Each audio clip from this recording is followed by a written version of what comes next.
আসসালামু আলাইকুম। আমি মোসাম্মদ ফারজানা আক্তার বৃষ্টি বগুড়া থেকে বলছি। কাছে এবং দূরে, দেশ এবং দেশের বাহিরে যে যেখান থেকে আমার ভিডিওটি দেখছেন না কেন, আশা করি আল্লাহর অশেষ রহমতে আপনারা সবাই ভালো আছেন। আমরাও আলহামদুলিল্লাহ সবাই ভালো আছি। তো বোনের বাসায় গিয়েছিলাম, নওগাঁতে শ্বশুরবাড়ি গিয়েছিলাম। তো আর কি সেখান থেকে চলে এসেছি। আসার পরে দেখি আবহাওয়াটা অনেক সুন্দর, বৃষ্টি হচ্ছে। তো যখন আর কি গিয়েছিলাম প্রচণ্ড রোদ ছিল, ভালোভাবে ঘুরতেও পারিনি আসলে, অনেক আর কি মানে কষ্ট হয়েছে। তবে এখন বেশ আরাম বোধ পাচ্ছি, যে খুবই মানে আবহাওয়াটা সুন্দর, খুবই ভালো লাগছে। তো মা এদিকে বলছে এত সুন্দর আবহাওয়া, তুমি যদি একটু চা না খাও তাহলে কি হয়। সবাই আমার চা অনেক পছন্দ করে, আর এরকম বৃষ্টির দিনে সবাই তো আরও আরও বেশি পছন্দ করে। আর আমি এই চা বানাতে খুবই ভালোবাসি এবং পছন্দও করি এবং সুন্দরও হয়। তো এই জন্য আর কি চা বানাতে বলেছে মা। তো আমি সুন্দর মতো আর কি মনের মাধুরী মিশিয়ে চাটা বানানোর চেষ্টা করেছি। যেহেতু পছন্দ করে, কেউ কোনো জিনিস পছন্দ করলে সেটা সুন্দরভাবে বানিয়ে দিতে হয়। তো এখানে আমি সব মশলাই দিয়ে দিয়েছি, আপনারা দেখতে পেরেছেন। আর সামান্য পরিমাণে লবণও দিয়েছি। এটা আমি আমার মায়ের থেকে শিখেছি, এই জন্য আর কি দিয়েছি।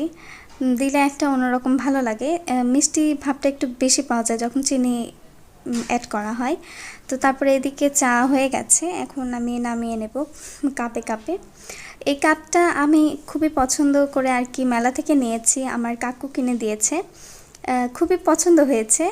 মেলাতে গিয়ে সর্বপ্রথমে এই কাপে আমার চোখটা যায়, যে কারণে এটা আর হাতছাড়া করিনি, এটা নিয়ে নিয়েছি।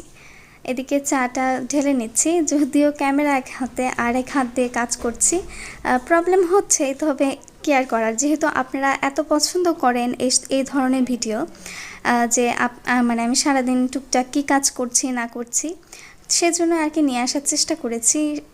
অল্প স্বল্প দিয়েই আর কি একটা ভিডিও করার চেষ্টা করেছি। আপনারা সবাই এইভাবে আমার পাশে থাকবেন এবং আমাকে সাপোর্ট করবেন। আর একটা কমন রিকোয়েস্ট প্রতিবার যেটা করি সেটা হচ্ছে যে আপনারা যারা আমার চ্যানেলটিকে এখনও সাবস্ক্রাইব করেননি, অবশ্যই সাবস্ক্রাইব করে আমার পাশে থাকবেন। আর যারা কাজটি করে রেখেছেন তাদেরকে তো জানাই অসংখ্য অসংখ্য ধন্যবাদ। আপনাদের এত সাহায্য সহযোগিতার কারণেই আর কি আমি এত দূর আসতে পেরেছি। আর যদি আরও পাশে থাকেন, আরও সুন্দর সুন্দর ভিডিও নিয়ে আসতে পারবো। তো আমার মায়ের ডায়াবেটিক্স, তো এই জন্য আর কি চায়ে একবারে চিনি দেওয়া হয়নি, আমি দিইনি।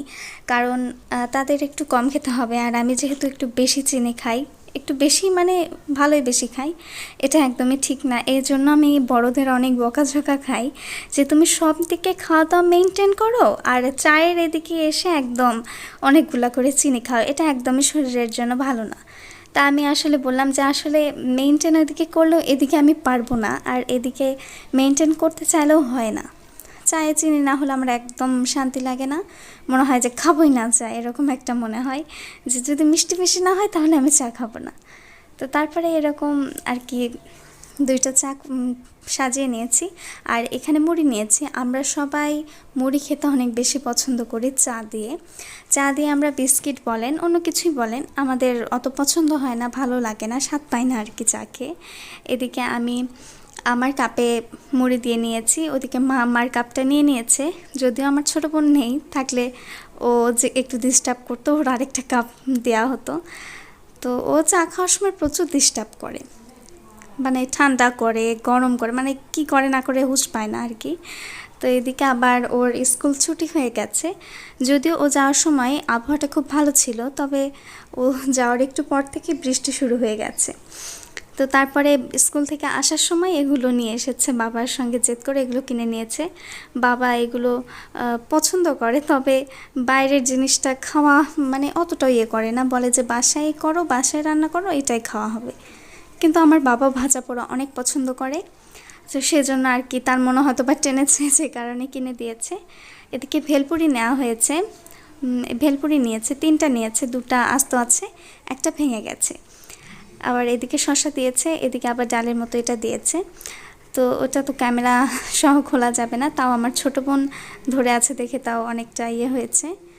তো তারপরে আমি এগুলো সব সাজিয়ে নিচ্ছিলাম, যেহেতু আরও একটা ইয়ে আছে, এই যে প্যাকেট আছে, এই প্যাকেটে কী আছে এখনও আমার ছোটো বোন আমাকে বলেনি, তবে এখনও জানি না। তবে হাতে বুঝতে পেরেছি যে সিঙ্গারা আছে। তো খুলে দেখি হ্যাঁ সত্যি সিঙ্গারা আছে এবং 4 পিস নিয়েছে। যেহেতু আমরা সদস্য সংখ্যা 4 জন, সেহেতু যেটাই নেওয়া হয় না কেন 4টা নেওয়ারই চেষ্টা করে আমার বাবা, যে 4টাই যেটাই নেওয়া হবে 4টাই নেওয়া হবে। তো এদিকে 4টা নেওয়া হয়েছে। যদিও আমার ছোটো বোন খুবই ডিস্টার্ব করে, যে মানে ওই একাই 2 জনের ভাগ খেয়ে নেবে এরকম করে। ছোটো মানুষ তো এই জন্য এরকম করে, এবং সবাই ওকে আর কি বেশি করে, আদর করে, ভালোবাসা দেয়। তো এইদিকে আবার আমার ছোটো বোন আমাকে বারবার বলছে, আপু বলো তো এরকম বাহিরে এত সুন্দর আবহাওয়া, আর তুমি মানে বাসায় ঘরের ভিতরে বসে এরকম খাচ্ছ, তোমার কেমন লাগবে? ওর শুধু খাওয়া দাওয়ার প্রশ্ন আর এই টাইপের প্রশ্ন, যে এটা এখন খেলে কেমন লাগবে, ওইটা তখন খেলে কেমন লাগবে। ঘুমানোর আগে বলে, আপু শোনো, তুমি যদি এখন ধোয়া ওঠা ভাতের সাথে কালিজিরা ভর্তা আর যদি গোস্ত ভাজা পাইতা তাহলে কেমন হতো। তো সত্যি আসলে ও মানে খাওয়া একটু বেশি পছন্দ করে, যে কারণে সবসময় এই খাওয়া টাইপের প্রশ্ন ওর মাথায় বেশি থাকে। তো এই জন্য আর কি, ছোট মানুষ খেতে পছন্দ করে এবং এটা অনেক ভালো, এটা সত্যি অনেক ভালো, অনেক বাচ্চারা খেতেই চায় না। তো এদিকে আবার ও এদিকে মানে মাপামাপি করছে যে কোনটা আসলে ছোট কোনটা বড়, মানে ভাগাভাগি করছে। যদিও আমার ওইটা অত পছন্দ না, সিঙ্গারায় আমি পছন্দ করি। তো তারপরে আমি সিঙ্গারায় এক কামড় খেয়ে দেখছিলাম আসলে কেমন টেস্ট। তো খেয়ে দেখলাম বেশ ভালো টেস্ট, ভালো লেগেছে। সব সিঙ্গারা স্বাদ লাগে না, অনেক সময় দেখা যায় যে একটু সোডার পরিমাণ বেশি দেয়, যে কারণে একটু ঝুরঝুর করে পড়ে যায়, কেমন যেন একটা লাগে। তো এদিকে মা দুপুরের জন্য এই যে মাছের ভুনা করছে, এটা অনেক মজা হয়েছিল, চুলায় রান্না করেছে। আবার ছোটো মা আমাকে কালকে বলে রেখেছে যে আমি একটা বিয়ের দাওয়াত পেয়েছি, মেহেদি দিয়ে দিতে হবে কিন্তু। আমি বললাম অবশ্যই দিয়ে দিব, বাসায় চলে আসেন। তো ছোটো মা পরের দিন আমার বাসায় মানে আমাদের বাসায় চলে আসে। তারপরে আমি সুন্দর মতো মানে মেহেদি দিয়ে দেওয়ার চেষ্টা করি। আপনাদের কেমন লেগেছে মেহেদিটা অবশ্যই কমেন্টে জানাবেন। যদিও আমার ছোটো মা মেহেদি দিতেও খুব পছন্দ করে, এবং কোনো ওকেশন আসলে আর কি দিয়ে নেওয়ার চেষ্টা করে, যে আসলে দিয়ে দাও, 4 হাতে দিয়ে নেবে, এতই তার শখ। আমি 3 হাত দিয়ে দিয়েছি, মানে এপিট ওপিট করে তিন হাত দেওয়া পড়েছে। ডান হাতে দিয়ে দিইনি, কারণ ওটা খাওয়া দাওয়া করার সময় ওই মেহেদিটার গন্ধ আসে, এটা ভালো লাগে না। ওই জন্য আমি বলেছি ডান হাতে দিয়েন না, বাম হাতের নিচে দেন, কোনো সমস্যা নাই, তবে ডান হাতে না দেওয়াটাই ভালো। তো তারপরে এরকম 3 হাতে দিয়ে তারপরে ছোটো মা চলে গেল বাসায়।